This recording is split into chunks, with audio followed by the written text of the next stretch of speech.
Hello les amis, dans la vidéo d'aujourd'hui, je vais vous partager les principaux schémas de pensée qui sont en lien avec les maladies. Car effectivement, beaucoup de maladies apparaissent suite à des pensées que l'on va se répéter qui sont délétères et qui ne sont pas du tout adaptées à notre bien-être ni à notre développement de croissance. Si vous aussi vous souhaitez prendre un rendez-vous pour mieux identifier quels sont les schémas de pensée en lien avec les blessures et les traumatismes que vous avez vécus dans votre enfance ou dans votre vie d'adulte, n'hésitez pas à me contacter pour prendre un rendez-vous, soit par email, soit directement sur les réseaux sociaux. Sachez que je suis dans la région proche de Strasbourg et donc il est possible de prendre soit un rendez-vous en présentiel ou à distance par appel visio sur WhatsApp. Ici, je vais plus particulièrement m'intéresser à la sciatique que j'avais déjà partagé récemment en vidéo, notamment par rapport aux messages symboliques en médecine traditionnelle chinoise. Pour la sciatique, ici, c'est lié à une notion de peur. La peur de l'argent et la peur de ne pas parvenir à subvenir à ses besoins sur le plan matériel. C'est extrêmement lié à une crainte vis-à-vis de l'avenir.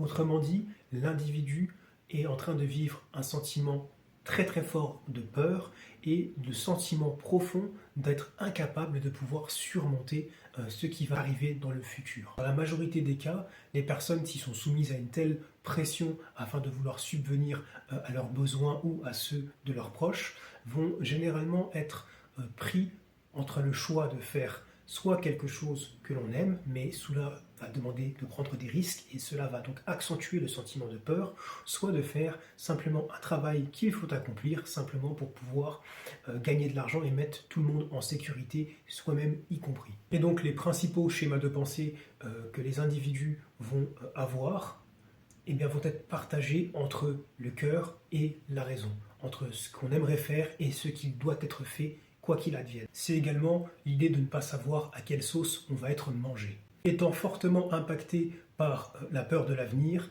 le premier schéma de pensée doit être « je vais de l'avant pour mon plus grand bien ». Ce qui est bon pour moi est partout. Aujourd'hui, nous le savons, la peur de manquer d'argent peut créer chez un individu une insécurité, voire un sentiment de vulnérabilité. Et ainsi, générer également une grande incertitude par rapport à l'avenir. La deuxième phrase à se répéter est donc « je suis protégé et en sécurité ». Donc ici, pour rendre les répétitions des affirmations plus efficaces, je vous invite à faire deux choses. La première, très importante, va être de sortir de la comparaison quasi systématique qu'on a tendance à faire vis-à-vis des personnes que vous avez autour de vous dans des situations semblables à la vôtre. Parce qu'on a toujours tous tendance à prendre pour exemple des personnes, à les idéaliser, mais il y a une première chose à prendre en compte, c'est que nous n'avons pas le même parcours et pas la même histoire, donc nous n'avons pas du tout les mêmes conditions. En plus de cela, lorsqu'on va se comparer aux autres, c'est comme si on se détournait de notre pouvoir et on va venir chercher, entre guillemets, tout un tas d'excuses pour ne pas y arriver.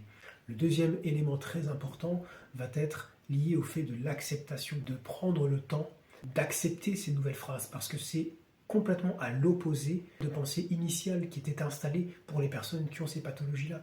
Donc, entre chaque affirmation, chaque phrase que vous allez vous répéter, prenez le temps de vraiment inspirer profondément et d'expirer. Et quitte à le faire une ou deux fois, voire trois fois, entre chaque affirmation que vous allez prononcer. Ça va non seulement permettre à votre corps de se détendre, et donc si votre corps est mieux descendu, il va moins résister à l'acceptation et au ressenti de cette phrase en vous.